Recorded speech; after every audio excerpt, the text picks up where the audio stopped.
Hi everybody, it's Sarah Saxby, your transformation coach, author of Comfortable Hell, and your guide to a new way forward.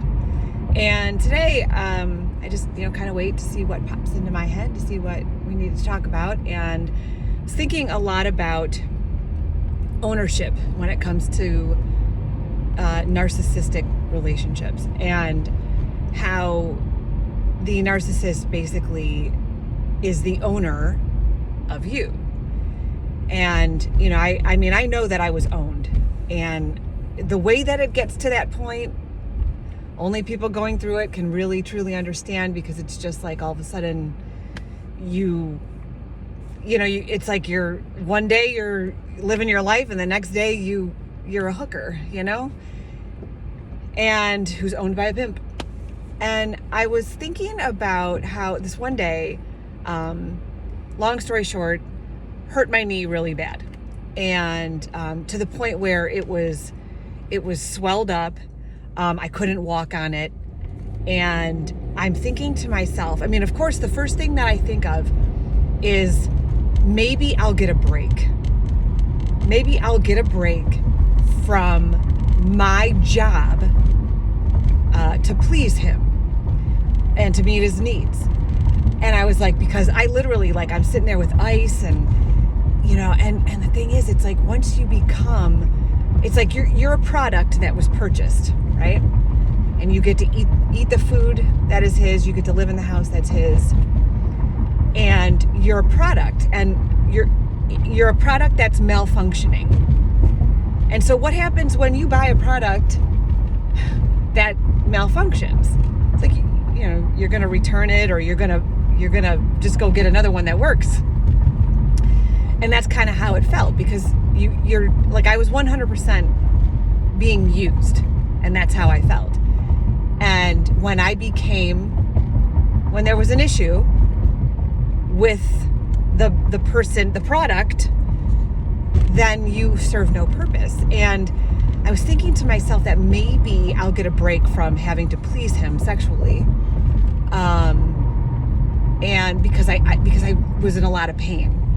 And thank God, I've never really, I was always pretty functioning. And that, because I was functioning, I was able to meet his needs, right? But I was really thinking, okay, maybe he'll let me slide. This is like a person that you're having a serious relationship with, and you love and all that stuff, right? And I'm like, okay, but maybe he'll let me slide, and he won't bother me tonight for sex. And sure as shit, he did. And I remember thinking, I'm like, my knee hurts, or I'd actually said that.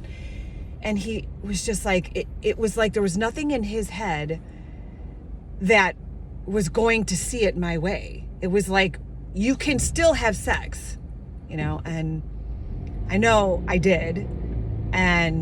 But it was just like yet another piece of me that was just being taken. It was like, there was never a time where I could be taken care of, because that's not how the relationship was set up. It was set up to just meet that person's needs. You didn't have any, and I didn't have any. Well, I had a need to be taken care of. I was in really bad shape, but that was never going to happen. And so that really sucked, because it hurts. It hurt really bad, and it was swollen, and I couldn't walk, and all this other shit. But anyway, so I also was thinking about a time when we were in therapy, and one of the things that we were working on was trying to determine what his needs were outside of the relationship. And I thought that was really interesting, because I kind of journaled about that myself and brought it to the therapy session, because I'm like, why is it he just looks at me. He only needs stuff from me. He only needs, and he would say, you're the only person that can give me what I need. And if you think about how fucked up that is, seriously, that is so not true. In a healthy relationship, you have needs outside of your partner. You have whatever it is, you have like career, right? And you have things that sort of satisfy you in that way. Or, maybe you really enjoy spending time with friends or your kids, or, you have a hobby that is your own, like, how is it that you look at a partner as the only person that can satisfy your needs? And I knew, I started, towards the end of the relationship, I knew that this was starting to crack open a little bit, the issues. And when I say crack open, I mean me starting to realize where I got myself. I mean, I take responsibility for getting myself there, 100%. But if you're in a relationship like that, like, find out what are your needs, really get in touch with yours, because you have some, and we deny them. We deny those needs because if we start to pay attention to ours, that means that it's going to cause tantrums within the relationship. And of course, you want to dance around that at all costs because it's going to upset your world and cause issues. But when we started to ask, we, meaning the therapist and I, started to try to determine in the session, like, what his needs were, it was like silence. And like, because there were none. There were no needs. I was the only person to satisfy his needs. And here's what they are, and she's not doing it. And so, we literally went through therapy for a long time where he would just be like, okay, are we almost done with this? Because we're in therapy to get her to desire me more. That's why we were in therapy. To him, it was, when are you going to start to desire me more? And I realized that it's a reoccurring thing for me because I went through that in my marriage too. It was like, it was all on me. When am I going to start to desire them more? And I realized, that, and I spent so much time trying to figure out how to do that. And, I remember my therapist said to us, you have to take sex off the table for now, because it's an enormous source of contention for both sides, right? Both sides. Because he was mad because he wasn't getting it every day. And he was mad because I wasn't ripping his clothes off at the door when I came home from work. And I was pissed because I was being abused and being forced to do it, or I'd be yelled at, all night. So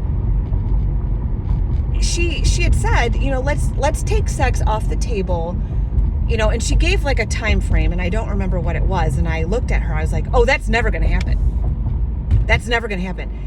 And she looked at, and I said, and he said, it's our weekend without kids. And this is our time to like there was always an excuse to have sex. It was always a holiday or some sort of event, or, the weekend we don't have kids. So this is our time, as if we didn't do it the other times when we did have kids at our house. It just didn't make any sense, but it was just an excuse. And she was like, you literally can't go one weekend. And it was silence. Because I'm like, no, he can't. Like, you're saying take sex off the table so we can repair our relationship, because that's the source of contention. And he wasn't willing to do that. So it's like, when you think about trying to save a marriage or a relationship, and you're trying, and there was legitimate trying on my side, but on his, it was like, she just needs to change. As soon as she changes and starts desiring me more, I'll give her everything. And all I was asking for autonomy. I was asking for time by myself, or time with my kids, or time with my friends, or whatever. And he just didn't understand why I would ever want that. And he didn't think it was right. And that's when he would say, why would you want that? That's not right. You're in a relationship. That's not what you do. And so it was kind of like I was just being like, it was like this brainwashing of, and so I guess my point of today's episode is that really, really pay attention to, those sessions that you have and how hard you're trying, and really write down what your needs are. And if it's not balanced, then you probably have your answer as to whether it's going to work or not. And, I really did try, and I really did, I didn't leave right away. It took me a long time. But if you're not paying attention, if you're lying to yourself, and if you're not being true to yourself, and if you're dancing around, and if you're painfully meeting someone else's needs, and they're like, they have no other needs outside of you or desires, it's like there's something wrong, and you really need to think about that. So I hope that hits home for some of you. I'm sorry if it does, because it's really shitty, and I get it. But leave your comments, and I'm happy to respond and talk things out. And visit me at strategiesforhappiness.com and read my vlog, or read my blog, and listen to my vlog, Comfortable Hell, on YouTube. And we will chat with you guys soon. Have a good one. Bye.